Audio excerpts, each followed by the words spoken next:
Alright guys, I'm just back with a little video here. I was running my 4-stroke the weekend. It's been going really well and I lost all drive on it. Now, I couldn't really work out what it was, but the gears weren't gripping the shaft, so I took it that it was the one-way bearing. I've also been working on a few other projects, which I'll have a chat to you about a bit later on. But I went into this gearbox of this in the from the Tiger, and these two gears here, hang on, you can see like two gears here, first and second gear.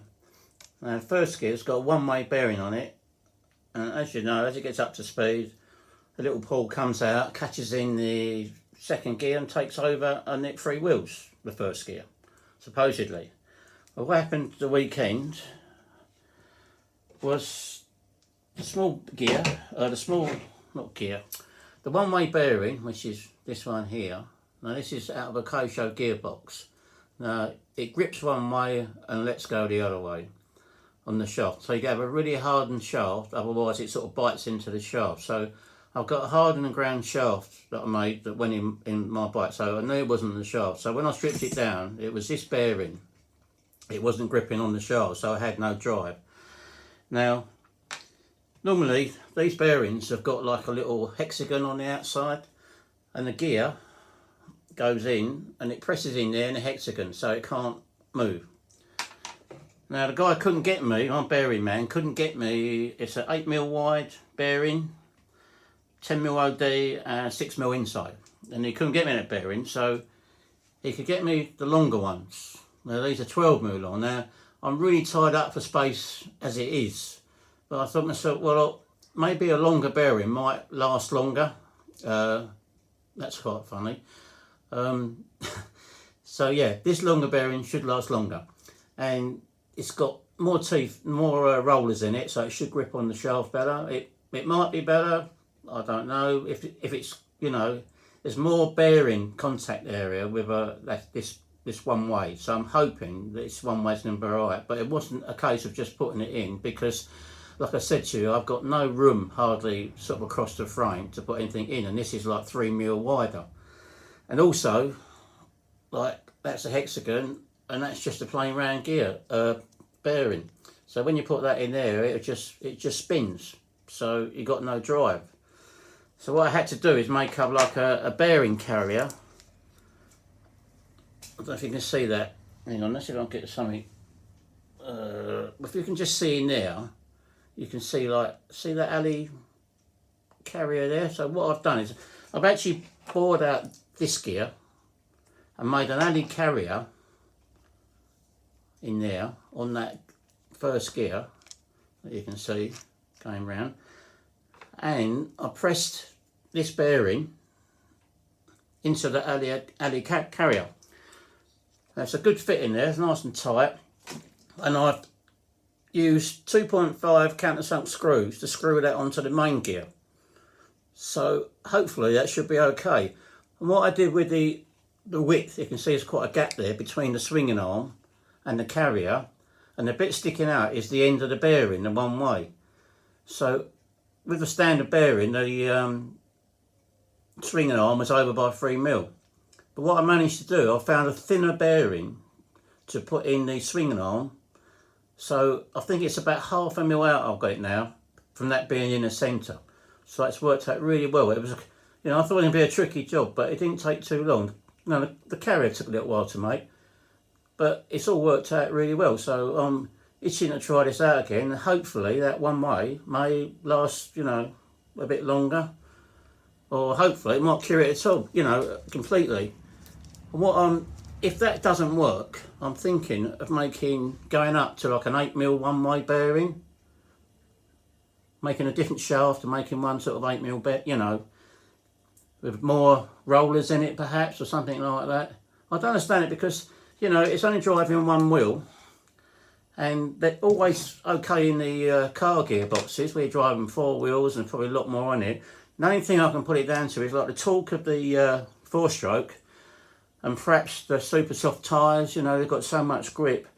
that it's putting a lot of stress on that one-way bearing, and it's either heating up or, you know, and it fails. So that's where we are with the 4-stroke.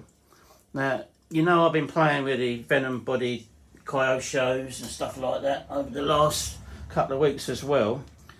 Well, the little Kyosho bikes, there's one, they're really nice, you know, they drive quite nice, they're very stable, and we run these sort of pointy front tyres on. They've got like a sharp insert, see they've got like a V insert like that. I think that's out of a Venom.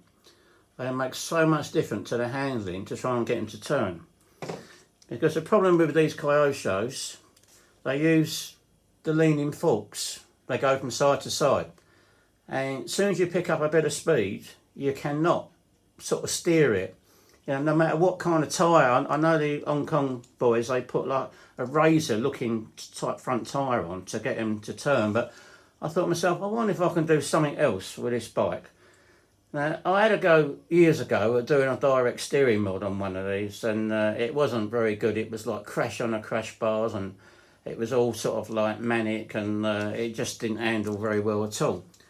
Now, what I've learnt over the years with these little bikes, you know, everything's got to be nice and free on the front, and that they're, you know, when they're going well, they're just a lovely thing to drive, apart from you have to brake, get them up straight, and then sort of shoot them down the straight, brake for the corner, you know, turn them around gently, get it lined up straight. You can't sort of carry any corner speed because they just don't want to come out of the turn, because they're just like a caster front wheel, you know, and you know, the only thing steers it is shifting the weight from one side to the other, and the rider, just like sort of a real bike.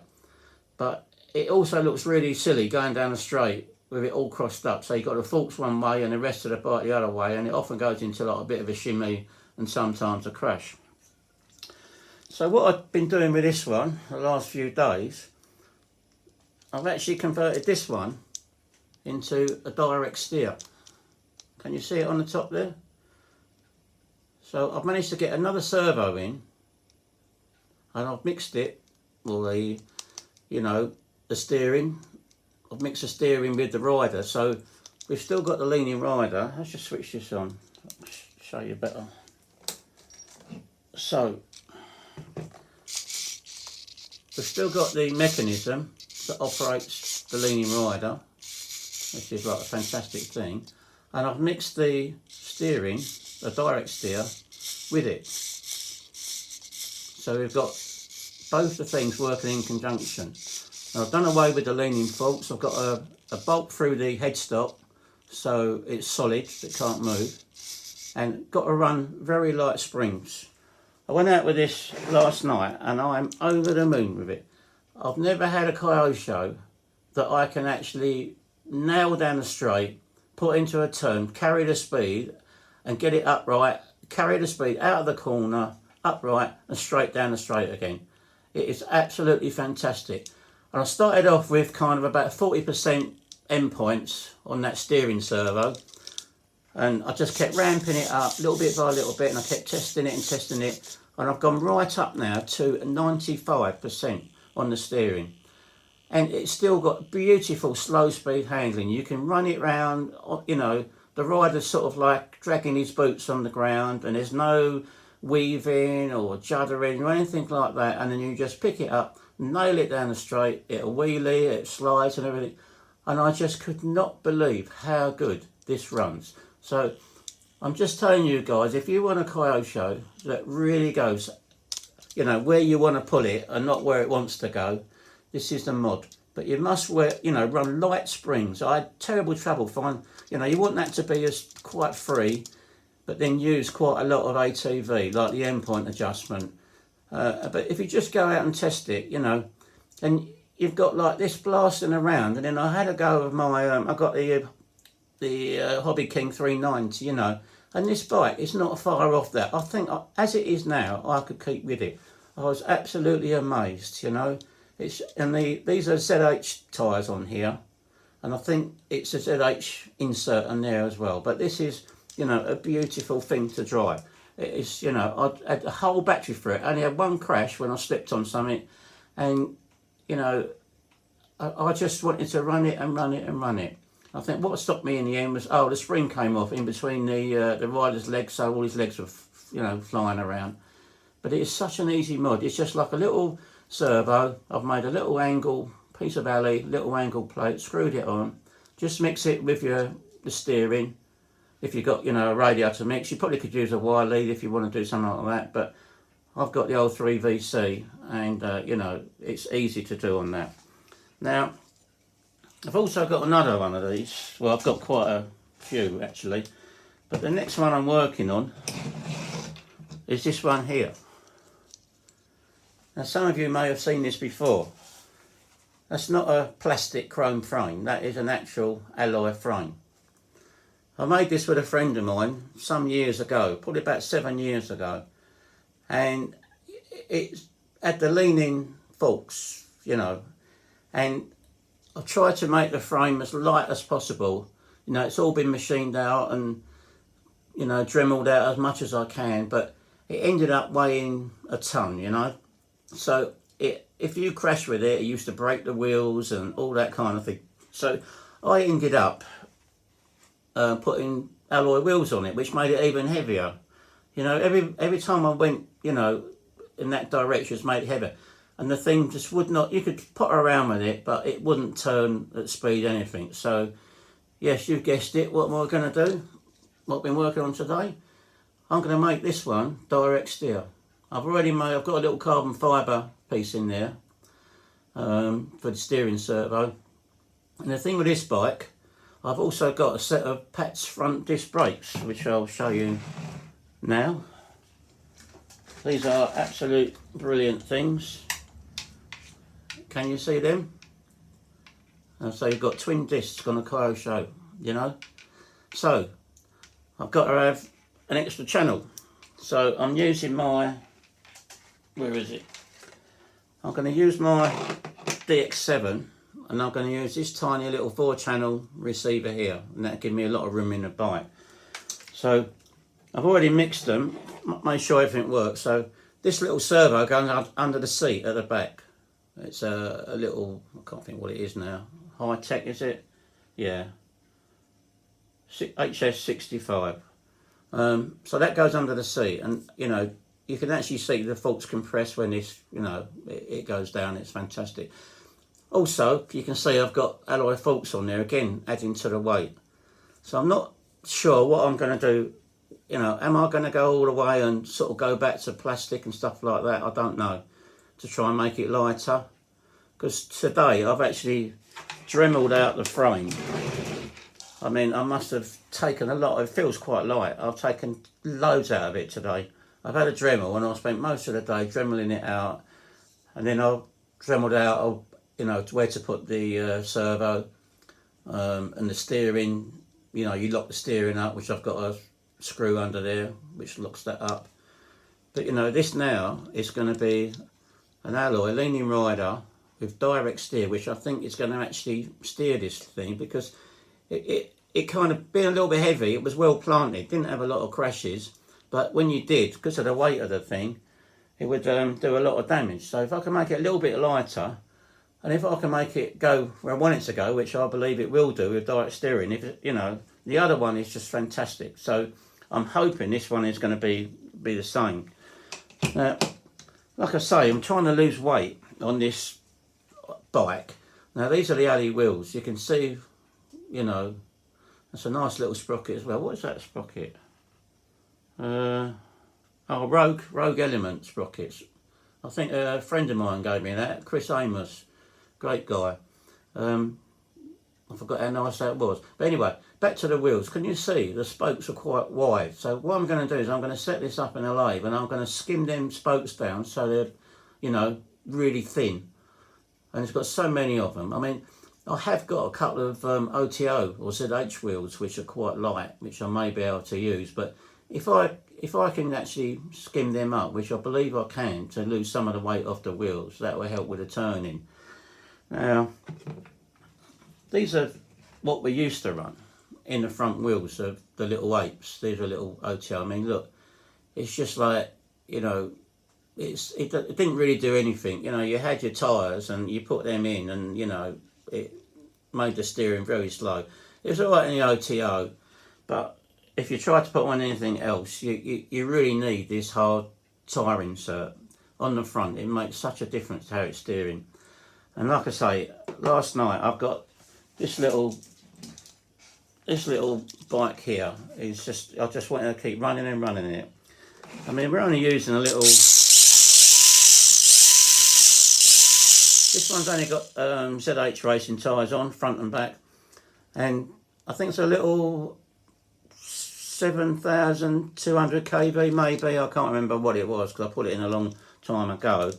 But you know, you can make these bikes really move and handle really well, and there's such a thing because of the leaning rider. You know, it never gets old. I've been running these bikes since they first came out with a static rider. You know, I think it was the Rothmans Honda. Oh, and a Pepsi Swans. I've got two of them on the shelf. I'm not going to run them. They're too nice.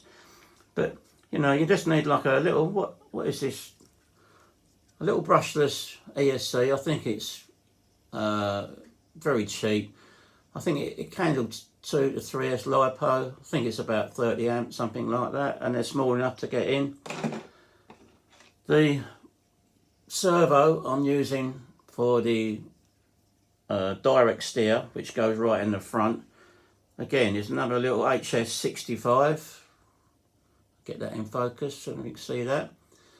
But these are quite good servos. If you can get them, the metal ones, they don't like being stalled. So, you know, I've got one on the brake that sort of packs that on me now and again. But because the brake's built around this servo, I have to keep using it. But if you've got one of these on the steering, they fit in absolutely perfect. You know, you've just got to make one little bracket, screw it to the frame, get yourself some collets, 2mm piece of piano wire or 1.5, and find, the hardest thing is finding a really nice set of springs. So if they're too strong, the bike, you know, goes bang, bang, bang on the crash bar side to side. Now, I actually started running with the crash bars and I took them off last night. You just don't need them. And you know, I could not believe the lean angles and everything I've got on how I could nail the bike as quick, you know, halfway around the corner and I could straighten it up on full throttle, and that was like an incredible thing to do. Now,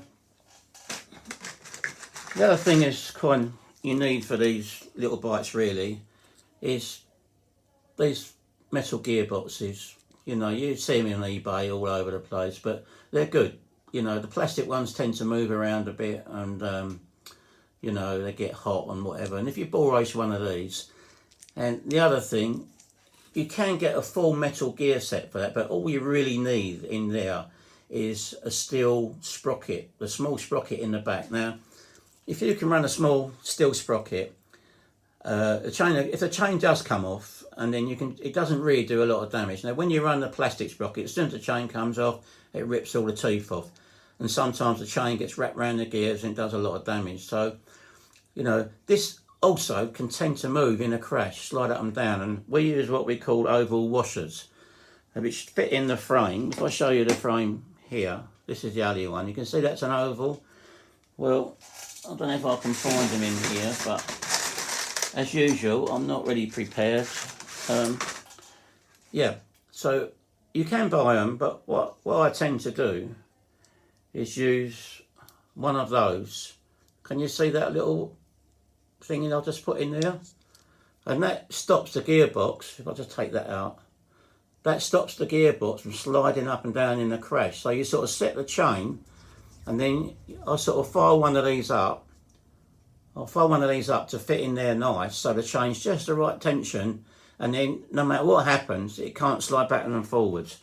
So, you know, there's lots of little things you can do to these bikes. You know, I would say the biggest mod, and I think the one, you know, when you think these bikes are made to run on a little tiny motor, I think a 280 motor, and, you know, they used to go at walking pace, but they were still fun, you know.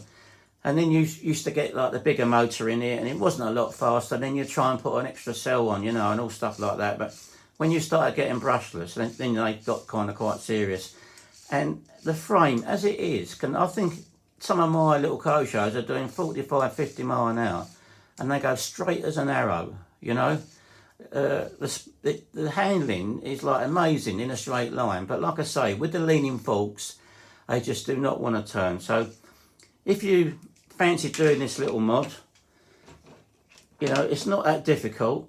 You know, and I'm looking forward to getting this little metal frame Kyosho up and running again. I'm going to skim the wheels up. I'm going to try and lose as much weight off it as I can, and I'm still going to run the old bodywork for now, but I've probably got I've got a couple of sets of Venom bodywork, so I might trick this up as another Venom, because, you know, the green one you see in the background there, I took that out the other night and had a few crashes with it, and being a Lexan body, you don't really see the damage. So, you know, and that is a lovely thing to run around. But as I say, you know, you have to slow the bike down to turn it. It will not turn at speed. It will just carry on going its own way. But the tyres on that, the Mars ones, are quite good. But I think the ZH ones I'm running here as well are a really good tyre. So it's up to you what you use. So anyway, guys, that's where we're up to with my 4-stroke project. Hopefully that bigger one-way bearing is going to solve it. If not, I'll find another way to solve it, because I'm not going to give up on it. And I'm trying to get a vid this weekend of this little direct steer Kyosho running around. And I might even have the alley one back together. I don't know yet, because I'm trying to do it slowly, bit by bit, and do it properly. So I'm going to sign out now, guys. You know, subscribe or thumbs up or whatever, and I'll see you in the next one and see how far I've got. See you later, guys.